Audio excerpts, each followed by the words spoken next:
Você sabia que se o espaço não fosse um vácuo, poderíamos ouvir o Sol?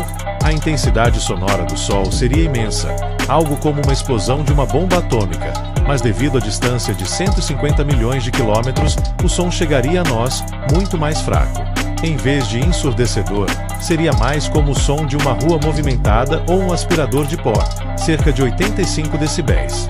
Imagine ouvir o Sol como um constante zumbido no fundo do nosso dia a dia.